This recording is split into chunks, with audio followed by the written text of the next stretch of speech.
Hi hello அஸ்லாம் வலைக்கும். பிஎம்எஸில் Monday டின்னருக்கு நாங்கள் எதுவும் சமைக்கலை.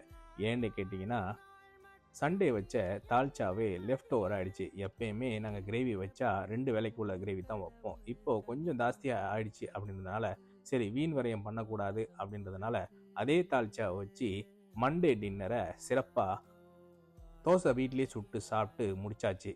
ஸோ எங்களோட மண்டே அப்படி தான் போச்சு. டியூஸ்டேக்கு லஞ்சுக்கு சரி கடையில் சாப்பிட்டுக்கலாம் அப்படின்னு சொல்லிட்டு பிளான் பண்ணியாச்சு.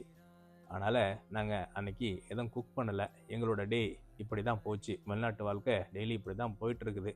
ஸோ நம்ம சேனலில் நிறைய மாற்று மொழிக்காரர்கள்லாம் இருக்கிறாங்க. ஸோ அவங்கெல்லாம் டெய்லி பார்க்குறாங்க. நீ பேசுறது புரியல, ஆனால் உன் வீடியோ பார்த்துட்ருக்கேன் அப்படின்ற மாதிரிலாம் சொல்கிறாங்க. தமிழ் மக்கள் நீங்கள் பார்த்தீங்கன்னா நம்ம சேனலை சப்ஸ்கிரைப் பண்ணிங்க, லைக் அண்ட் கமெண்ட் பண்ணுங்கள், ஃபேமிலி அண்ட் ஃப்ரெண்ட்ஸ்க்கு ஷேர் பண்ணி விடுங்க. வேறு ஒரு வீடியோவில் சந்திப்போம். நன்றி.